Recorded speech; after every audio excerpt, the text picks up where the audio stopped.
Para destacar ante la comunidad universitaria de Guadalajara que este buen amigo de México, el presidente Allende de Chile, al venir a México, quiso venir a Guadalajara. Al venir a la capital de Jalisco, quiso llegar en primer término a la Universidad de Guadalajara.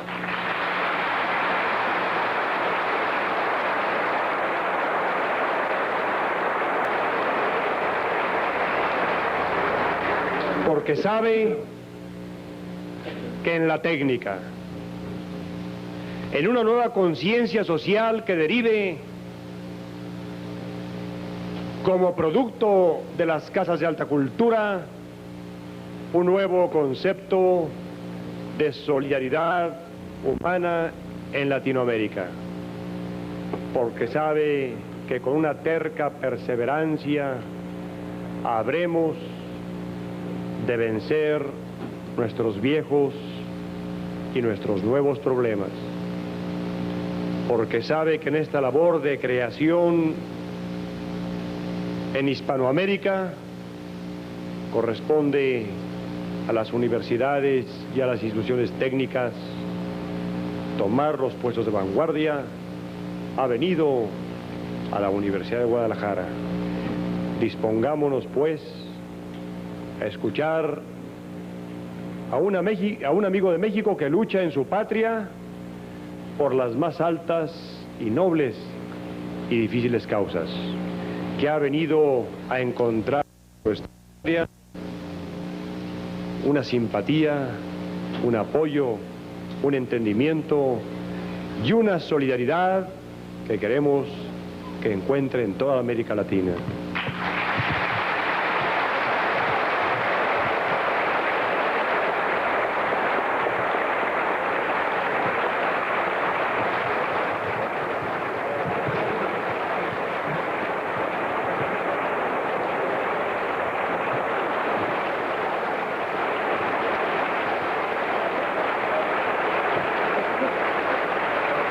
El líder intrépido del pueblo chileno con nosotros.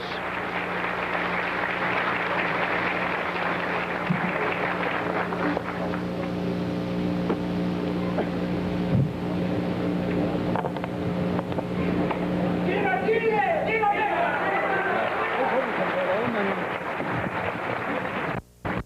México! ¡Viva Chile! ¡Viva Latinoamérica unida!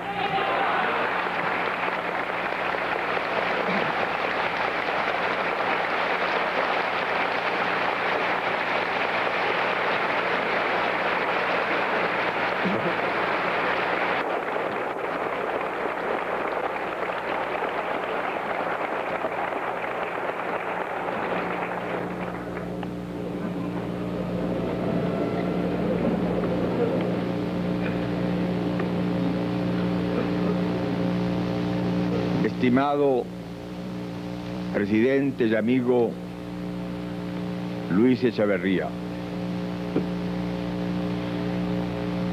ministros de Relaciones de México y Chile,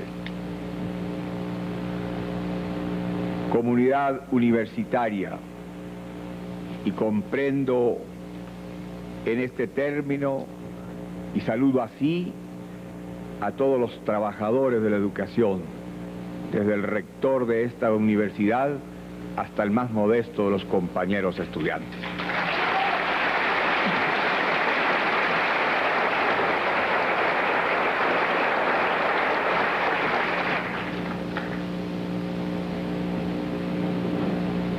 Qué difícil es para mí poder expresar lo que he vivido y sentido en estas breves y largas horas de convivencia con el pueblo mexicano, con su gobierno. Cómo poder traducir lo que nosotros, integrantes de la delegación de nuestra patria, hemos recibido en generosa entrega y como aporte solidario a nuestro pueblo en la dura lucha en que está empeñado.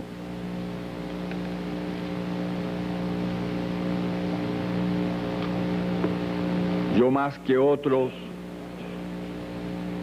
sé perfectamente bien que esta actitud del pueblo de México nace de su propia historia.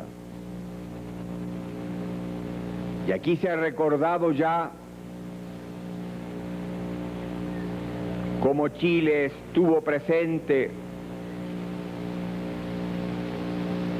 junto a Juárez, el hombre de la independencia mexicana proyectada en ámbito continental,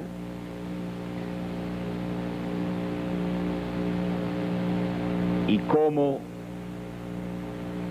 entendemos perfectamente bien que además de esta raíz común,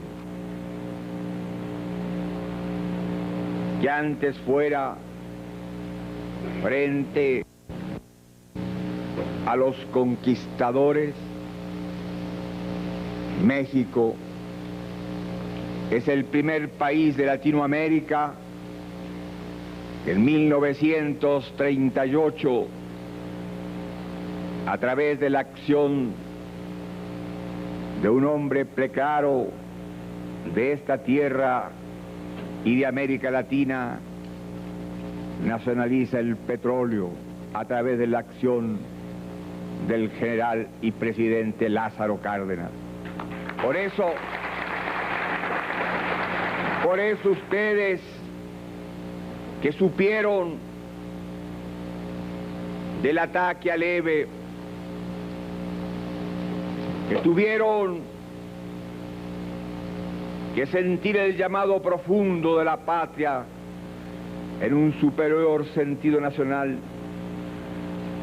Por eso ustedes que sufrieron largamente el embate de los intereses heridos por la nacionalización, por eso ustedes, más que otros pueblos de este continente, comprenden la hora de Chile, que es la misma que ustedes tuvieron en 1938 y los años siguientes. Por eso es que la solidaridad de México nace y se proyecta con caridad fraternal frente a Chile, que está hoy realizando el mismo camino liberador que ustedes.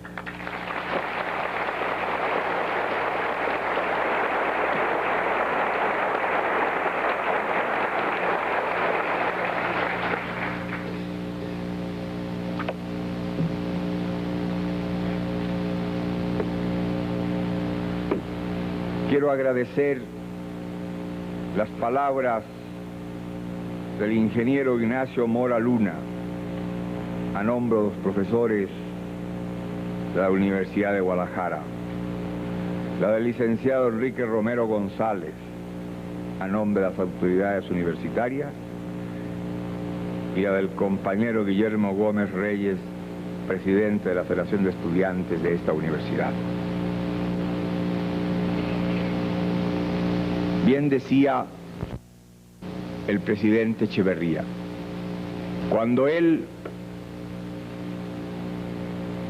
me señalara que en este viaje era conveniente que llegara a conocer la provincia y eligiera a Jalisco y me hablara de Guadalajara y su universidad, yo se lo agradecí y ahora, por cierto, que se lo agradezco más. Porque si hemos recibido el afecto cálido del pueblo mexicano, de sus mujeres y de sus hombres.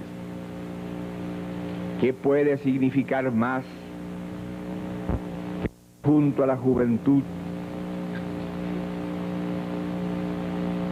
y sentir cómo ella late impresurosamente con una clara conciencia revolucionaria y antiimperialista? Desde que llegara cerca de esta universidad, ya comprendí perfectamente bien el espíritu que hay en ella.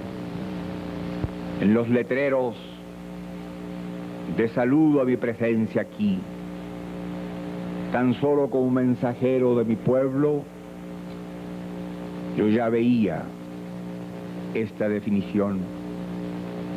Esta no es una universidad tradicional.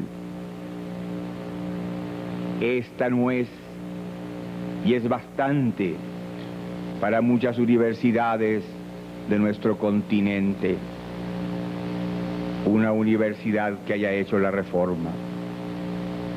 Yo creo que esta es una universidad comprometida con el pueblo, con los cambios, con la lucha por la independencia económica y la plena soberanía a nuestros pueblos.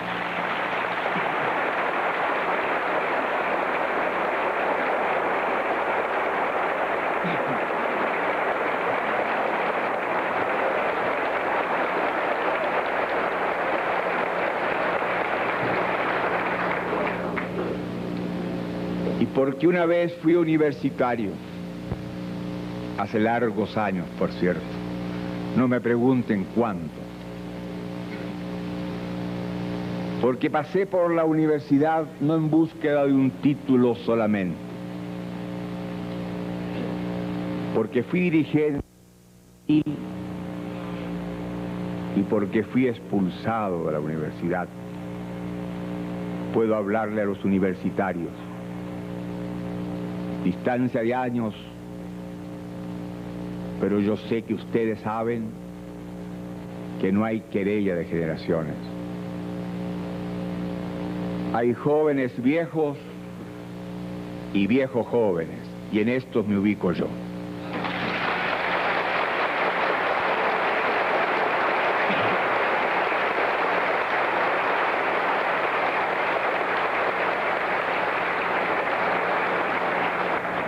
Hay jóvenes viejos que no comprenden que ser universitario, por ejemplo, es un privilegio extraordinario en la inmensa mayoría de los países de nuestro continente. Esos jóvenes viejos creen que la universidad se ha levantado con una necesidad para preparar técnicos y que ellos deben estar satisfechos con adquirir un título profesional. Les da rango social y el arribismo social, caramba, que es dramáticamente peligroso, les da un instrumento que les permite ganarse la vida en condiciones de ingresos superiores a la mayoría del resto de los conciudadanos. Y estos jóvenes viejos, si son arquitectos, por ejemplo, no se preguntan cuántas viviendas faltan en nuestros países, y a veces ni en su propio país. Hay estudiantes que con un criterio estrictamente liberal hacen de su profesión el medio honesto para ganarse la vida pero básicamente en función de sus propios intereses. Hay muchos médicos, y yo soy médico, que no comprenden o no quieren comprender que la salud se compra y que hay miles y miles y miles de hombres y mujeres en América Latina que no pueden comprar. Que no quieren entender, por ejemplo, que a mayor pobreza, mayor enfermedad, y a mayor enfermedad, mayor pobreza.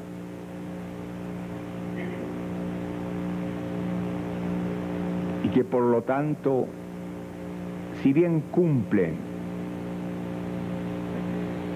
atendiendo al enfermo que demanda sus conocimientos sobre la base de los honorarios,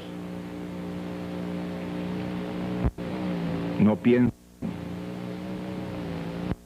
en que hay miles de gentes que no pueden ir a sus consultorios y son pocos los que luchan porque se estructuren los organismos estatales para llevar la salud ampliamente al pueblo. De igual manera que hay maestros que no se inquietan que haya también cientos y miles de niños y de jóvenes que no pueden ingresar a las escuelas. Y el panorama de América es un panorama dramático en las cifras de su realidad dolorosa. Llevamos casi todos los pueblos nuestros más de un siglo y medio de independencia política. ¿Y cuáles son los datos que marcan nuestra dependencia y nuestra explotación? Siendo países potencialmente ricos, la inmensa mayoría somos pueblos pobres. En América Latina, continente de más de 220 millones de habitantes, hay 100 millones de analfabetos y semianalfabetos. En este continente hay más de 30 millones de cesantes absolutos y la cifra se eleva por sobre 60 millones, tomando en consideración aquellos que tienen trabajos ocasionales. En nuestro continente, el 53% de la población, según algunos, y según otros, el 57% se alimenta en condiciones por debajo de lo normal.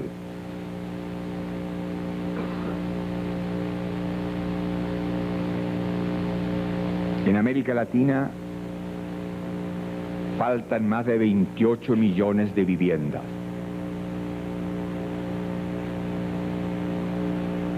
En estas circunstancias cabe preguntarse,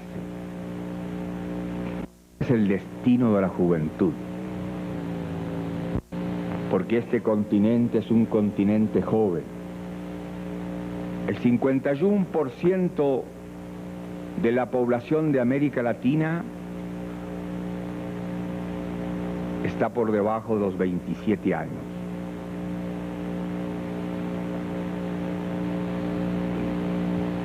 Y yo puedo decir, y ojalá me equivoque, que ningún gobierno, y incluyo, por cierto, el mío y todos los anteriores de mi patria,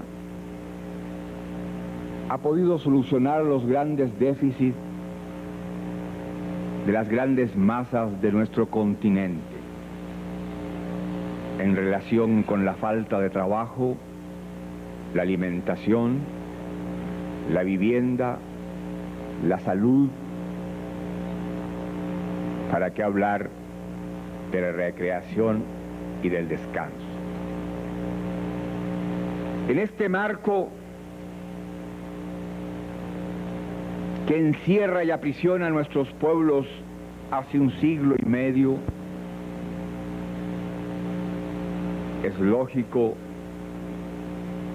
que tengan que surgir desde el dolor y el sufrimiento de las masas en anhelo de alcanzar niveles de vida y existencia y de cultura que ese antihumano y antisocial se le niegue al hombre, genéricamente hablando. Si hoy tenemos las cifras que aquí he recordado, ¿qué va a ocurrir si las cosas no cambian cuando seamos 360 o 600 millones de habitantes? En un continente donde la explosión demográfica está destinada a compensar la alta mortalidad infantil. Los pueblos así se defienden. Pero a pesar de ello, aumenta vigorosamente la población de nuestros países. Y el avance tecnológico en el campo de la medicina ha elevado, y también al mejorarse condiciones de vida, ha mejorado el promedio de nuestra existencia, que por cierto es muy inferior al de los países del capitalismo industrial y a los países socialistas. Pero si ningún gobierno de este continente democrático, y lo hay pocos, pseudo democráticos hay más, dictatoriales también los hay, ningún gobierno ha sido capaz de superar los grandes déficits, reconociendo, por cierto, que se han hecho esfuerzos indiscutiblemente laudatorios por gobiernos, y especialmente por los gobiernos democráticos, porque escuchan la voz, la protesta, el anhelo de los pueblos mismos, para avanzar en la tentativa frustrada de hacer posible que estos déficits no sigan pesando sobre nuestra existencia. ¿Y por qué sucede esto? Porque somos países monoproductores en la inmensa mayoría. Somos los países del cacao, del banano, del café, del estaño, del petróleo o del cobre. Somos países productores de materias primas e importadores de artículos manufacturados. Vendemos barato y compramos caro. Nosotros, al comprar caro, estamos pagando el alto ingreso que tiene el técnico, el empleado y el obrero de los países industrializados. Además, en la inmensa mayoría de los casos, como las riquezas fundamentales están en manos del capital foráneo, se ignoran los mercados, no se interviene en los precios ni en los niveles de producción. La experiencia la hemos vivido nosotros en el cobre y ustedes en el petróleo. Somos países en donde el gran capital financiero busca y encuentra por la complacencia culpable muchas veces de gentes que no quieren entender su deber patriótico, la posibilidad de obtenerlo. Porque ¿qué es el imperialismo, compañeros jóvenes? Es la concentración del capital en los países industrializados que, alcanzando la fuerza del capital financiero, abandona las inversiones en las metrópolis económicas para hacerlo en nuestros países.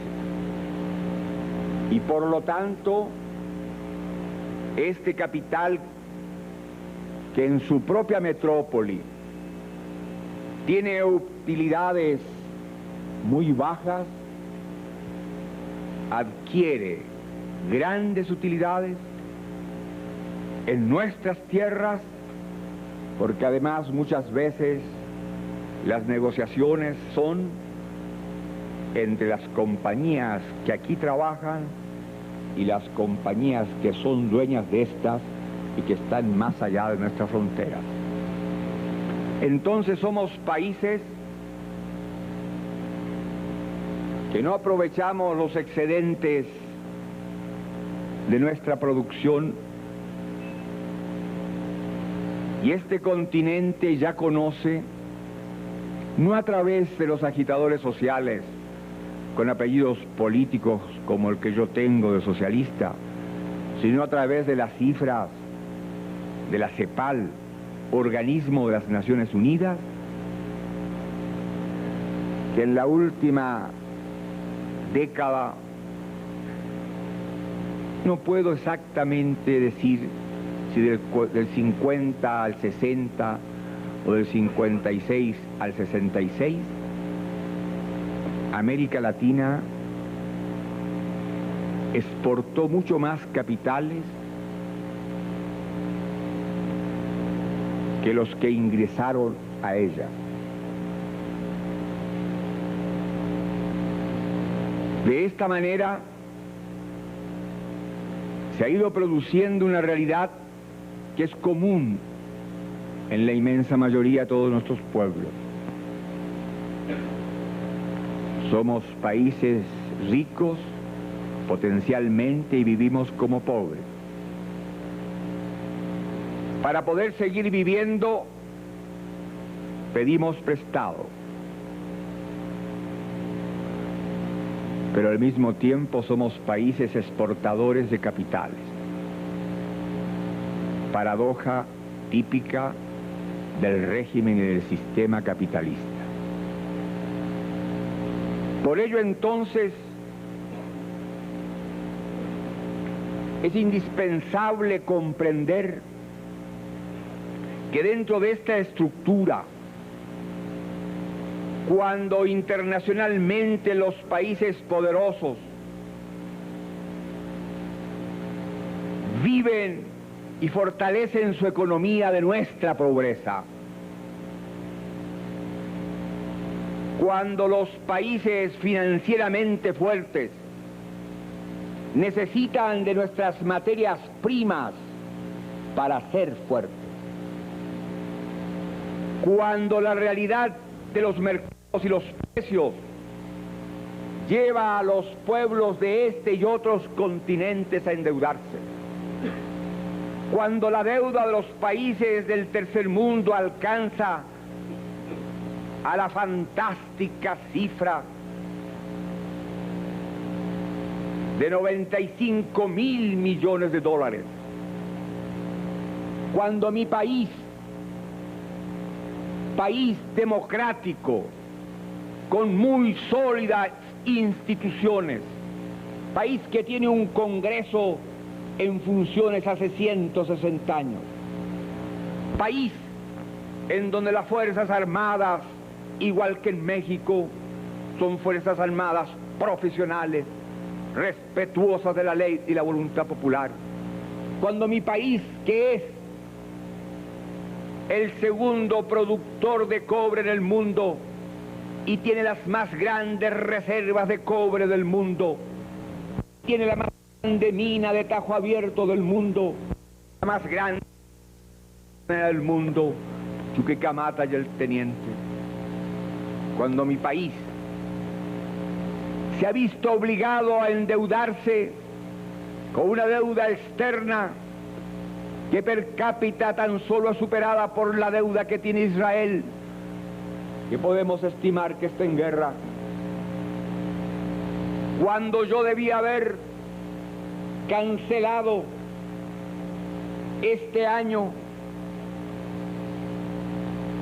para amortizar y pagar los intereses de esa deuda, 420 millones de dólares, que significan más del 30% del presupuesto de ingresos, uno puede colegir que es imposible que pueda esto seguir y que esta realidad se mantenga. Si a ello se agrega que los países poderosos fijan las normas de la comercialización, controlan los fletes, imponen los seguros, dan los créditos ligados, que implica obligación de invertir un alto porcentaje en esos países. Si además sufrimos las consecuencias que emanan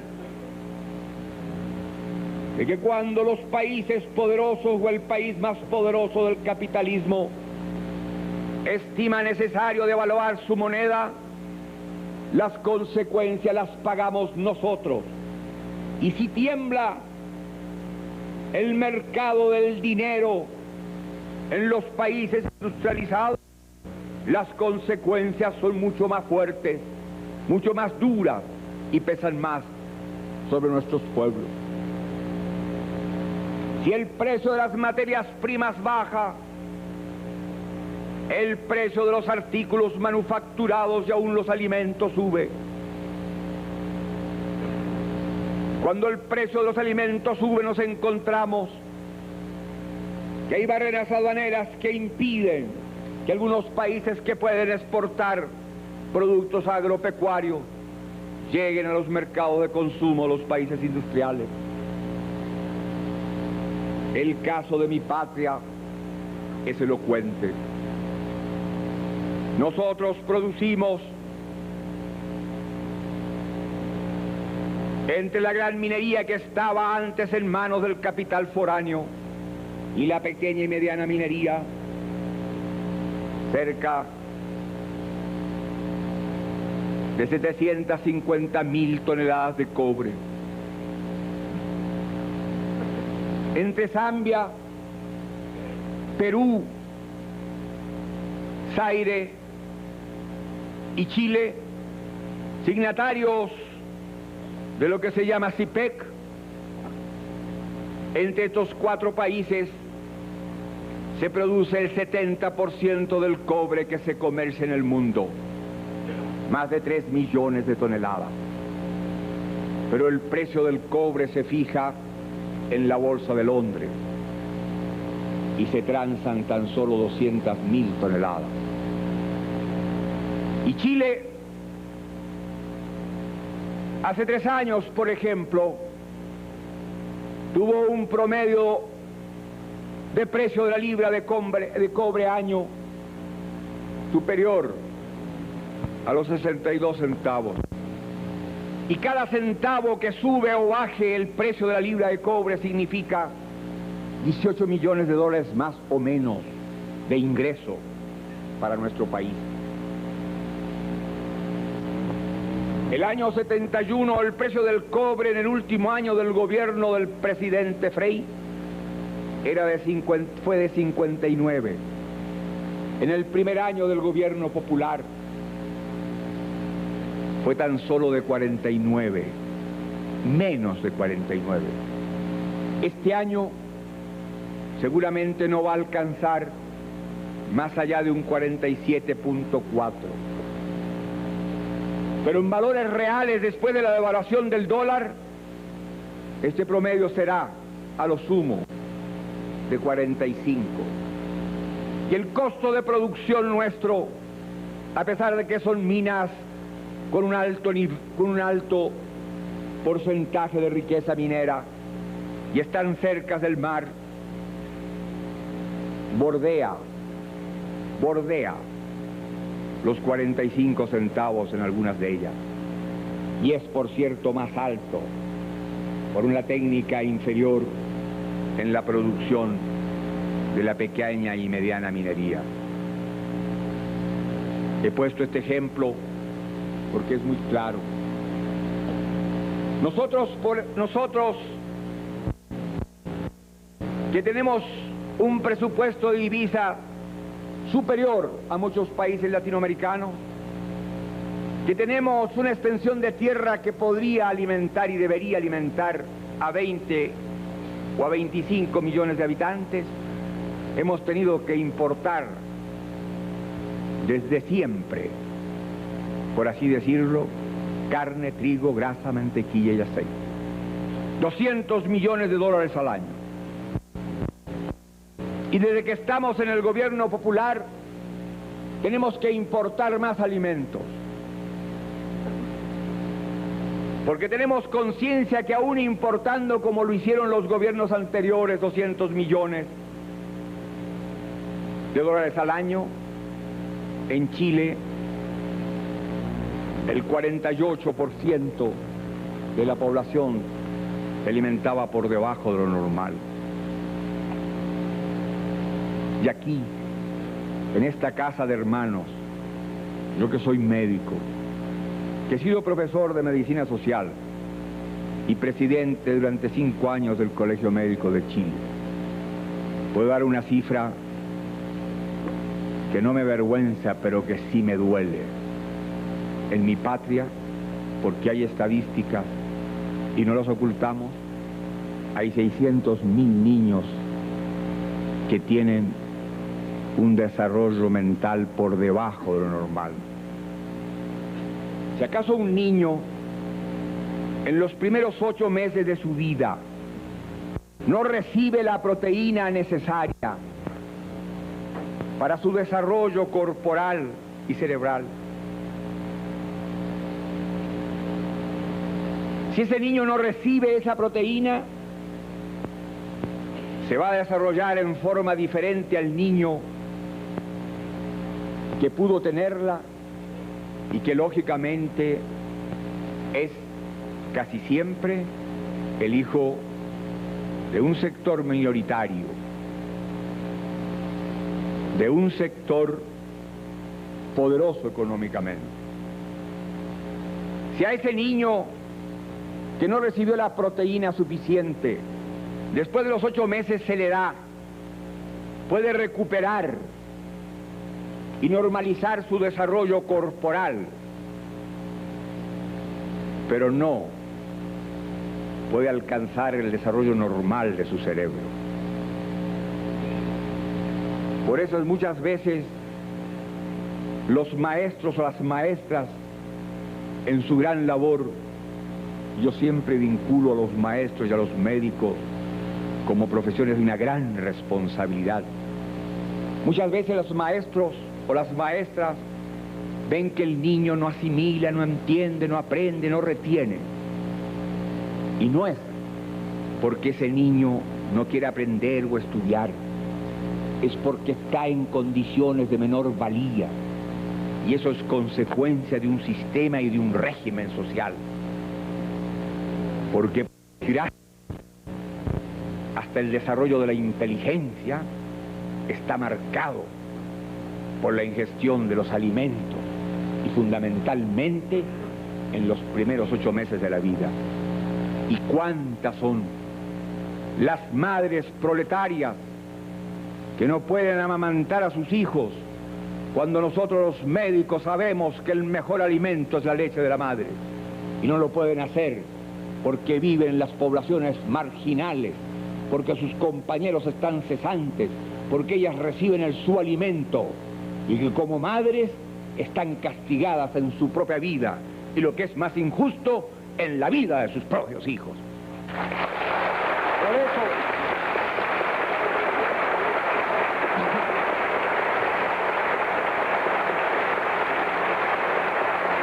claro, gobiernos progresistas como los nuestros avanzamos en iniciativas que tienen un contenido, pero que indiscutiblemente es un paliativo. Por ejemplo, en mi país está la asignación familiar prenatal. Se paga a la mujer que está esperando familia desde el tercer mes del embarazo. Se hace real desde el quinto, donde puede comprobarse que efectivamente está esperando familia. Tiene un doble objetivo: que tenga un ingreso que se entrega a la madre para que pueda ella alimentarse mejor, y en la etapa final comprar algo para lo que podríamos llamar la mantilla, los pañales del niño. Y por otra parte, para recibir este estipendio, que es un sobresalario, requiere un control médico y por lo tanto obliga a la madre a ir a controlarse. Y en ese caso, si la madre está enferma y es tratada oportunamente, el hijo nace sano. Y además se le dan las más elementales nociones de puericultura. Y tenemos la asignación familiar que se paga también desde que el niño nace hasta que termina de estudiar, si estudia. Pero no hemos podido, por ejemplo, nosotros nivelar la asignación familiar, porque un Congreso que representa no a los trabajadores en su mayoría, establece como siempre leyes discriminatorias. Y en mi patria había asignación familiar diferente para bancarios, para empleados públicos particulares, Fuerzas Armadas, obreros y campesinos. Nosotros le damos la idea justa de una asignación familiar igual para todos, y eso con generosidad. Pero pensar que la asignación familiar sea más alta para los sectores que tienen más altos ingresos es una inconsecuencia y una brutal injusticia. Hemos logrado nivelar la asignación familiar de obreros, campesinos, Fuerzas Armadas y empleados públicos, pero queda distante todavía la asignación familiar de empleados particulares y un sector de ellos. Es un avance, pero no basta. Porque si bien es cierto, entregamos mejores condiciones para defender el equilibrio biológico cuando se alimenta mejor el niño, gracias a esta asignación familiar, también es cierto que el proceso del desarrollo universitario en el caso de la medicina, y lo pongo como ejemplo, conlleva a establecer que nosotros carecemos de los profesionales suficientes para darle atención a todo el pueblo desde el punto de vista médico. En Chile hay 4.600 médicos, deberíamos ser 8.000 médicos. En Chile faltan entonces 3.000 médicos. En Chile faltan más de 6.000 dentistas. En ningún país de América Latina, y lo digo con absoluta certeza, no hay ningún servicio público estatal que haga una atención médica dental con sentido social. Se limitan en la mayoría de los países, si es que tienen esos servicios, a la etapa inicial, previa, básica, simple, sencilla de la extracción. Y si hay algo que yo he podido ver con dolor de hombre y conciencia de médico, cuando he ido a las poblaciones y he visto a las compañeras trabajadoras, a las madres proletarias gritar con esperanza nuestros gritos de combate, ver por desgracia cómo sus bocas carecen de la inmensa mayoría de los dientes.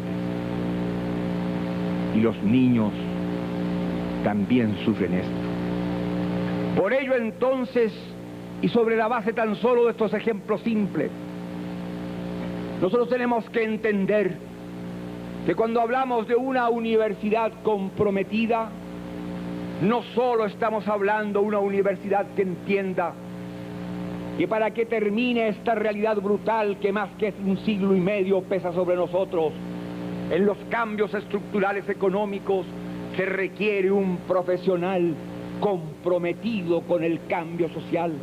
Se requiere un profesional que no se sienta un ser superior porque sus padres tuvieron el dinero suficiente para que él ingresara a la universidad. Se necesita un profesional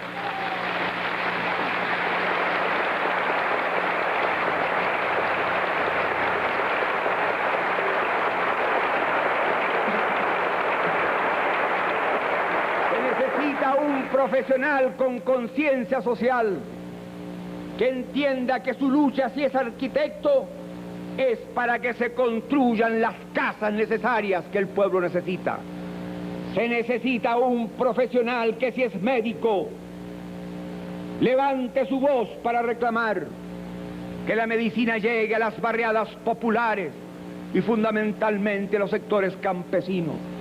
Se necesitan profesionales que no busquen engordar en los puestos públicos, en las capitales de nuestras patrias, profesionales.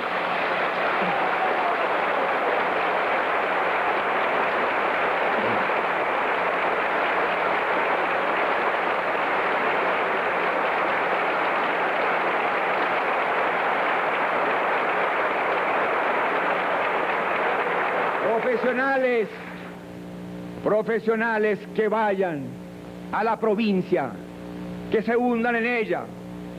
Por eso yo hablo así aquí, en esta Universidad de Guadalajara, que es una universidad de vanguardia, y tengo la certeza que la obligación patriótica de ustedes es trabajar en la provincia, fundamentalmente vinculado a las actividades económicas, mineras, o actividades industriales o empresariales, o a las actividades agrícolas, que la obligación del que estudió aquí es no olvidar que esta es una universidad del Estado, que la pagan los contribuyentes, que la inmensa mayoría de ellos son los trabajadores, y que por desgracia en esta universidad, y como en las universidades de mi patria, la presencia de hijos de campesinos y de obreros alcanza un bajo nivel todavía.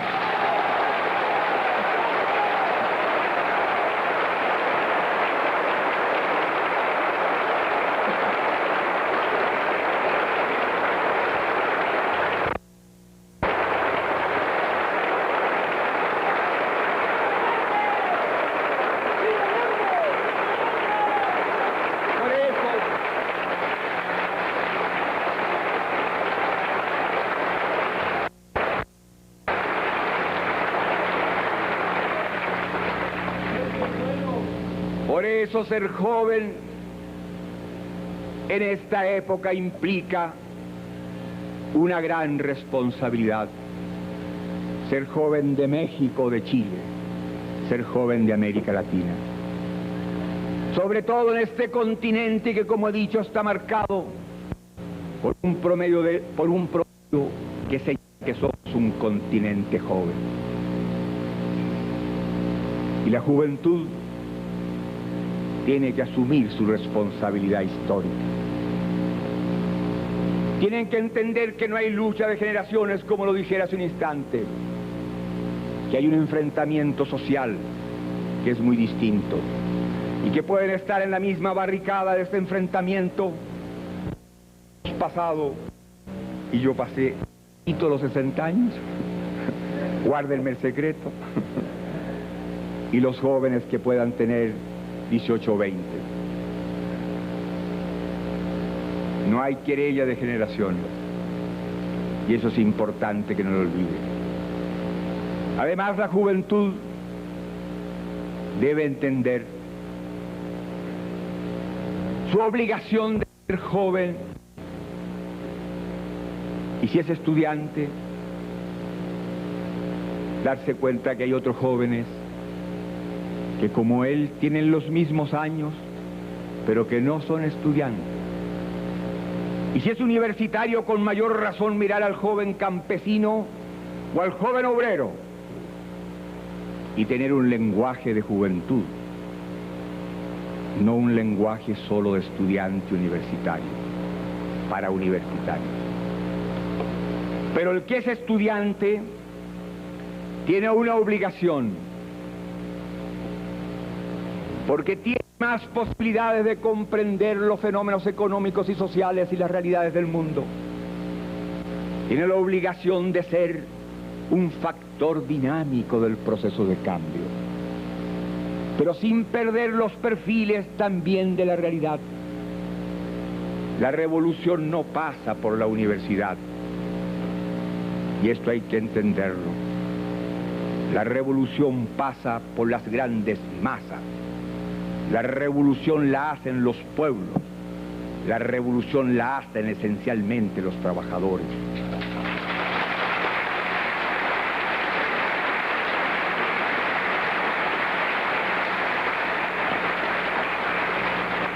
Y yo comparto el pensamiento que aquí se ha expresado, que el presidente Echeverría lo ha señalado muchas veces, y que yo también lo he dicho en mi patria. Allá luchamos por los cambios dentro de los marcos de la democracia burguesa, con dificultades mucho mayores, en un país donde los poderes de Estado son independientes, y en el caso nuestro, la justicia, el Parlamento y el Ejecutivo. Los trabajadores que me eligieron están en el gobierno. Nosotros controlamos una parte del Poder Ejecutivo. Somos una minoría en el Congreso. El Poder Judicial es autónomo y el Código Civil de mi patria tiene 100 años.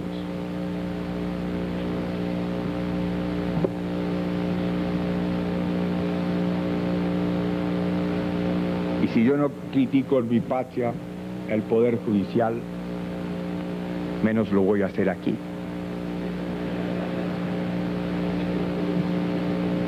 Pero indiscutiblemente hay que pensar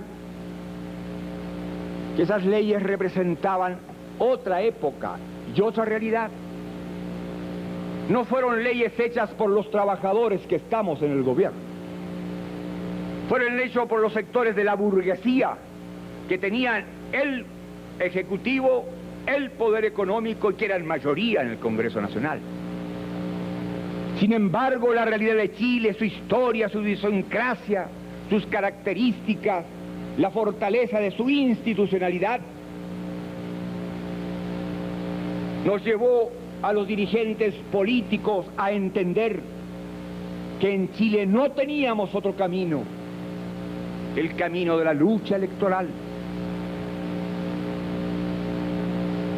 Y ganamos por ese camino, que muchos no compartían, y fundamentalmente como consecuencia del pensamiento generado en este continente después de la Revolución Cubana y con la asimilación un poco equivocada de la divulgación de tácticas en función de la interpretación que hacen los que escriben sobre ellas. Nos hemos encontrado que en muchas partes, y ahora se ha dejado un poco la idea del foquismo, de la lucha guerrillera o del ejército popular. Yo tengo una experiencia que vale mucho. Yo soy amigo de Cuba.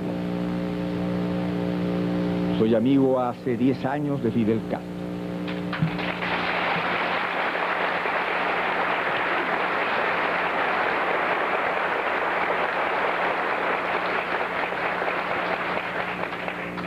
Fui amigo del comandante Ernesto Che Guevara.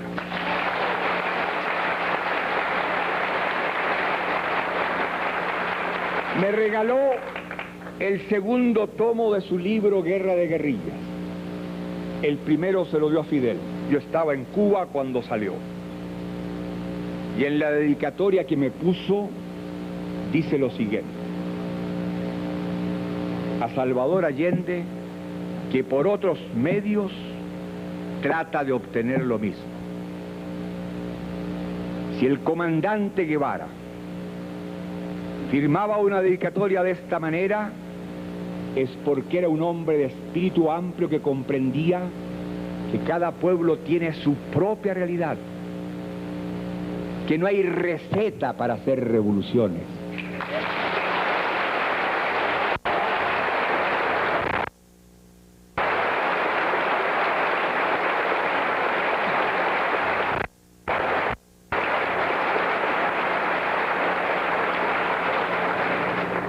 Y que por lo demás los teóricos del marxismo, y yo declaro que soy un aprendiz tan solo, pero no niego que soy marxista,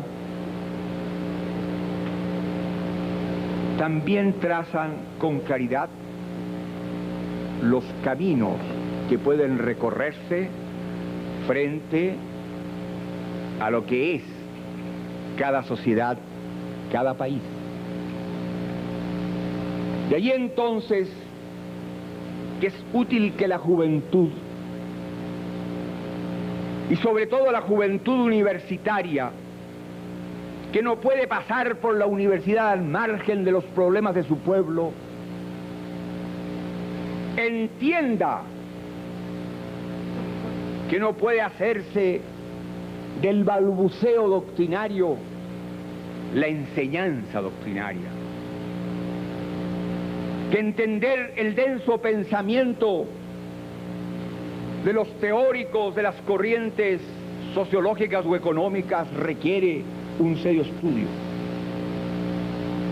Que si es cierto que no hay acción revolucionaria sin teoría revolucionaria, no puede haber la aplicación voluntaria o la interpretación de la teoría adecuándolo a lo que la juventud o el joven quiere. Que tiene que mirar lo que pasa dentro de su país y más allá de la frontera, y comprender que hay realidades que deben ser meditadas y analizadas. Cuando algunos grupos en mi patria, un poco más allá de la unidad popular, en donde hay compañeros jóvenes en cuya lealtad revolucionaria yo creo, pero en cuya concepción de la realidad no creo, hablan, por ejemplo, de que en mi país debería hacerse lo mismo que se ha hecho en otros países que han alcanzado el socialismo. Yo les he hecho pregunta en voz alta. ¿Por qué, por ejemplo, un país como es la República Popular China, poderoso país, extraordinariamente poderoso país, ha tenido que tolerar la realidad de que Taiwán o que Formosa esté en manos de Chiang Kai-shek? ¿Es que acaso la República Popular China no tiene los elementos bélicos, por así decirlo, lo suficientemente poderosos para haber en 2 minutos recuperado Taiwán, llamado Formosa? ¿Por qué no lo ha hecho? Porque indiscutiblemente hay problemas superiores de la responsabilidad política, porque al proceder así colocaba a la República Popular China en el camino de una agresión que podía haber significado un daño para el proceso revolucionario y quizás una conflagración mundial. ¿Quién puede dudar de la voluntad, de la acción, de la decisión, de la conciencia de la revolucionaria de Fidel Castro? ¿Y por qué la bahía de Guantánamo no la ha tomado? Porque no puede, ni debe hacerlo. Ni debe hacerlo. Porque expondría a su revolución y a su patria a una represalia brutal. Entonces, Uno se encuentra a veces con jóvenes que como que han leído el manifiesto comunista o lo han llevado largo rato debajo del brazo, creen que lo han asimilado.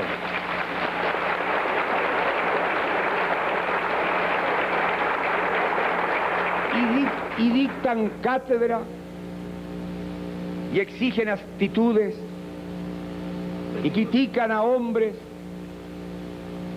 que por lo menos tienen consecuencia en su vida. Y ser joven y no ser revolucionario es una contradicción hasta biológica. Pero ir avanzando en los caminos de la vida y mantenerse como revolucionario en una sociedad burguesa es difícil. Un ejemplo personal. Yo era un orador universitario de un grupo que se llamaba Avance. Era el grupo más vigoroso de la izquierda. Un día se propuso que se firmara por el grupo Avance un manifiesto, estoy hablando del año 31, para crear en Chile los soviets de obreros, campesinos, soldados y estudiantes. Y yo dije que era una locura, que no había ninguna posibilidad, que era una torpeza infinita, y que no quería como estudiante firmar algo que mañana como profesional no iba a aceptar. Éramos 400 los muchachos de la universidad que estábamos en el grupo Avance. 395 votaron mi expulsión. De los 400 fuera los que se han muerto, y por suerte no son muchos, solo quedamos en la lucha social. Los demás tienen depósitos bancarios, algunos en el extranjero. No he aceptado jamás a un compañero joven que justifique su fracaso porque tiene que hacer trabajos políticos. Tiene que darse el tiempo necesario para hacer los trabajos políticos, pero primero están los trabajos obligatorios que debe cumplir como estudiante en la universidad.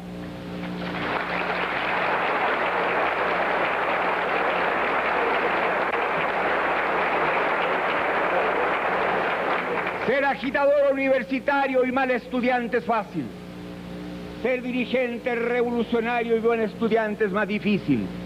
Pero el maestro universitario respeta al buen alumno y tendrá que respetar sus ideas, cualesquiera que sean.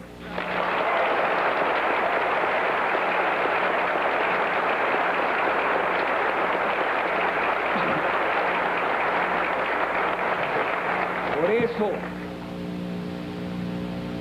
es que la juventud en el mundo contemporáneo, y sobre todo la juventud de Latinoamérica, tiene una obligación contraída con la historia, con su pueblo, con el pasado de su patria. La juventud no puede ser sectaria. La juventud tiene que entender, y nosotros en Chile le hemos dado un paso trascendente. La base política de mi gobierno está formada por marxistas, por laicos y cristianos. Y respetamos el pensamiento cristiano cuando ese pensamiento cristiano interpreta el verbo de Cristo que echó a los mercaderes del templo.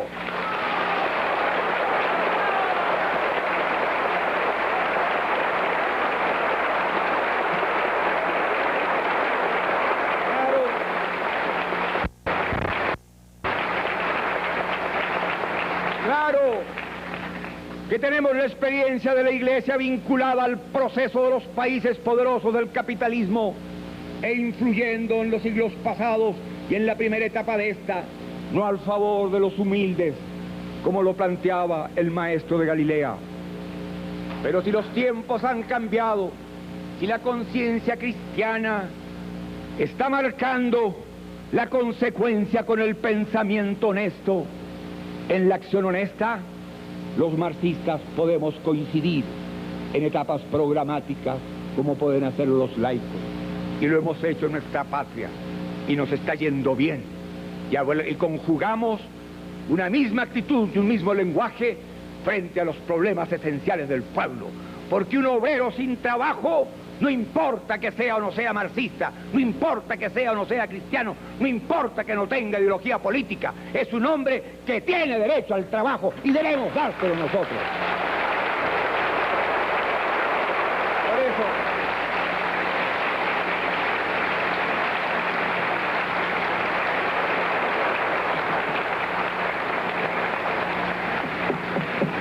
el sectarismo, el dogmatismo, el burocratismo que congela las revoluciones.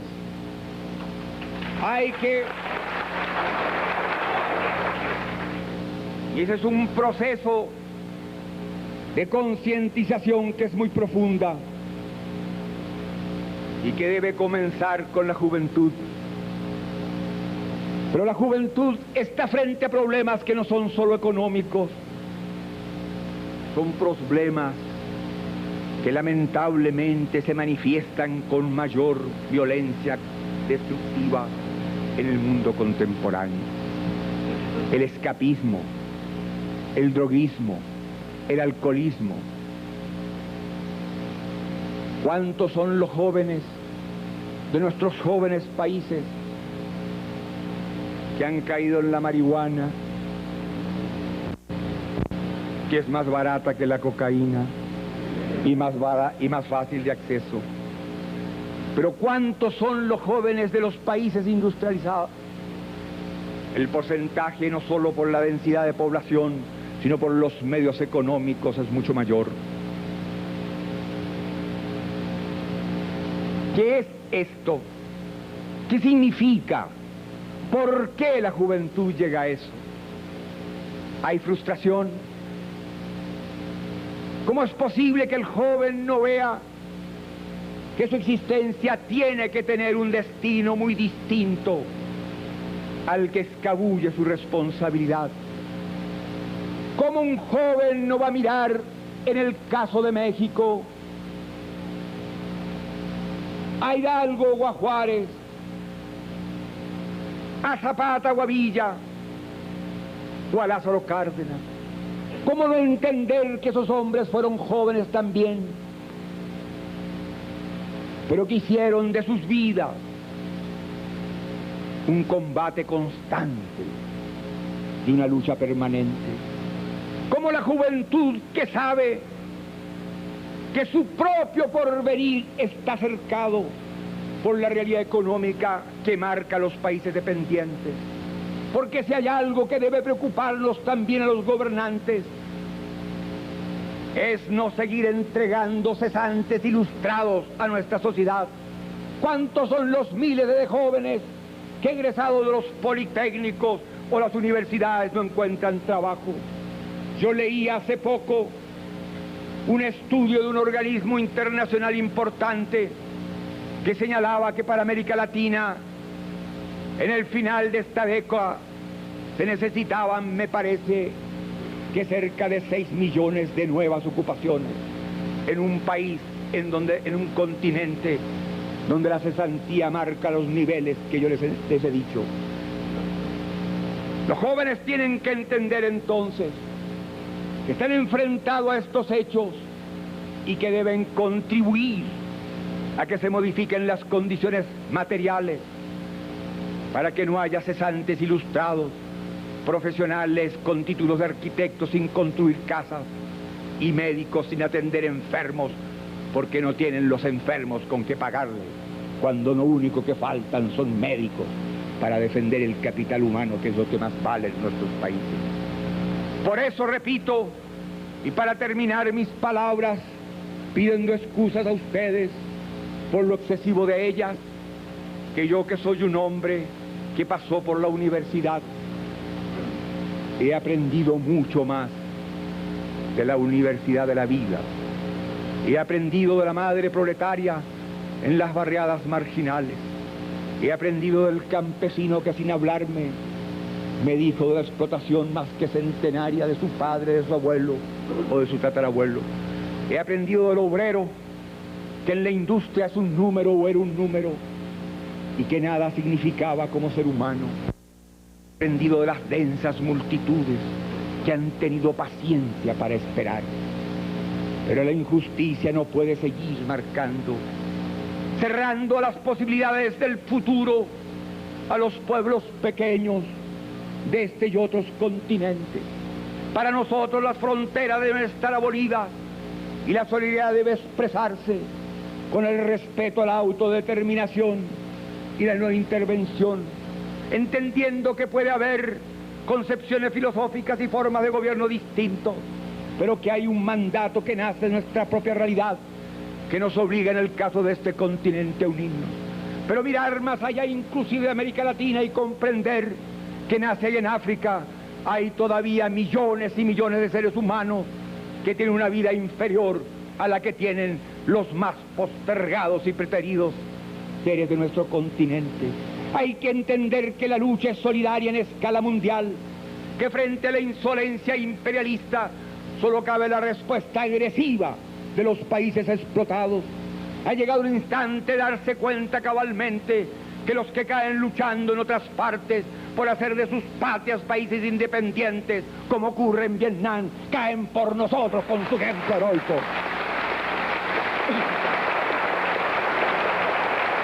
Por eso,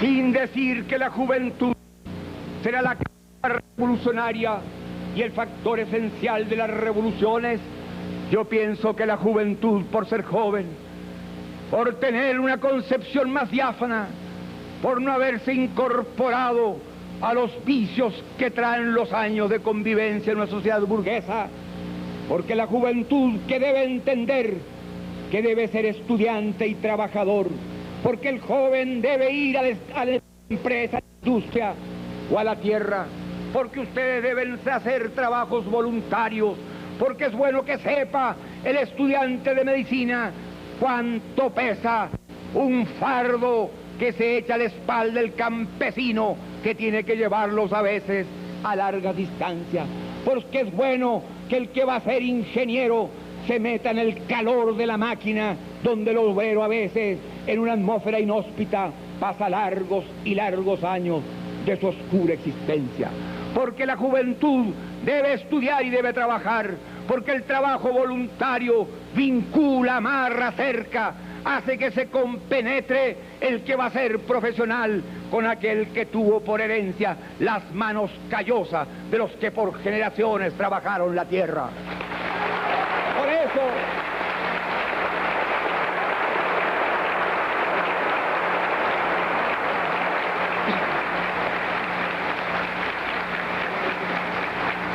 gracias, presidente y amigo, por haberme dado la oportunidad de fortalecer mis propias convicciones y la fe en la juventud frente a la actitud de ustedes. Gracias por comprender el drama de mi patria, que es, como dijera Pablo Neruda, un Vietnam silencioso. No hay tropas de ocupación, ni poderosos aviones nublan los cielos limpios de mi tierra, pero estamos bloqueados económicamente, pero no tenemos créditos, pero no podemos comprar repuestos, pero no tenemos cómo comprar alimentos y nos faltan medicamentos. Y para derrotar a los que así proceden, solo cabe que los pueblos entiendan quiénes son sus amigos y quiénes son sus enemigos. Y yo sé, por lo que he vivido, que México ha sido y será, y gracias por ello, amigo de mi patria.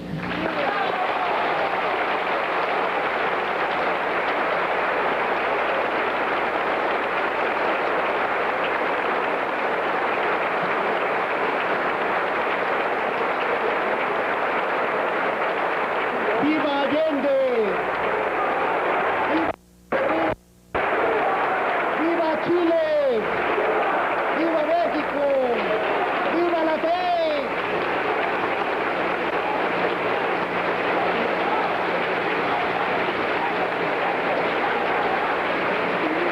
¡Viva Latinoamérica!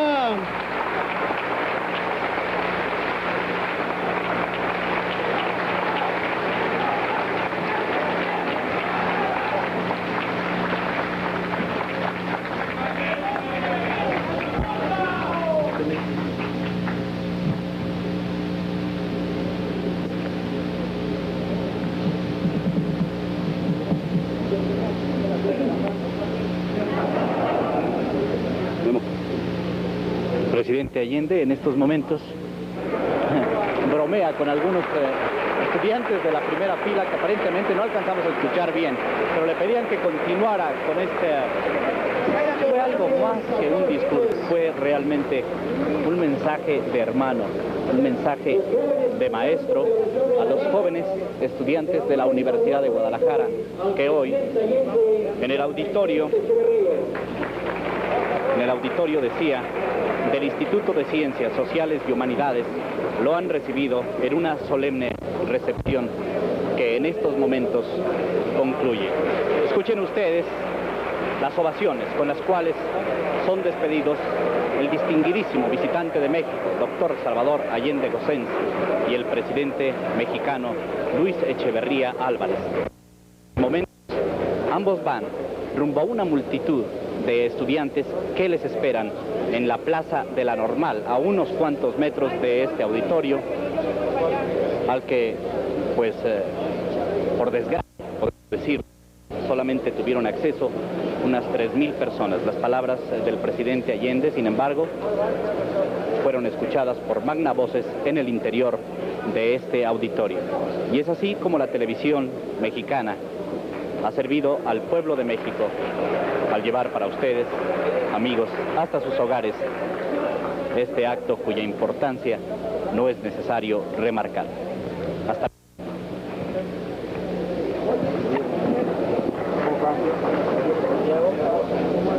cuidado los cables, ¿eh? Sí, aquí bien.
Gracias.